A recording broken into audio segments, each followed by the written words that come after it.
তো hello guys, তোমাদের সবাইকে স্বাগত। আর আমি আজকে এসেছি মালদা কোর্টের ভিতরে। আর মালদা কোর্টের ভিতরে জাস্ট মানে কিছু কাজের জন্য এসেছি। আর আস্তে আস্তে এই দাদাটার সাথে দেখা হয়ে গেল, ফ্রুট বিক্রি করছে, অনেক সুন্দর ফ্রুট। দাদা, কতদিন থেকে এই কাজটা করছো? আমি সামনে করতাম ওইদিকে। হুম।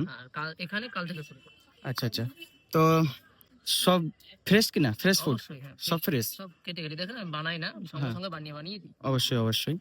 কিরকম মানে ভালো লাগছে নিজের মানে নিজের ব্যবসা করে? কিরকম লাগছে? অবশ্যই দারুণ দারুণ লাগছে না? দারুণ। Yes yes. ব্যবসা আলাদা একটাই। ও, আর দাদা, তোমার কাছে যদি কেউ ফ্রুট খেতে আসতে চায় কোর্টের ভিতরে, তো ওকে মানে দিয়ে আসতে বলতে হবে? উনি যদি আসেন তো হুম ওনাকে এসে বলতে হবে যে আমি বলবেন হুম সিজিএম হুম কোর্ট থেকে সোজা চলে আসবে। হুম।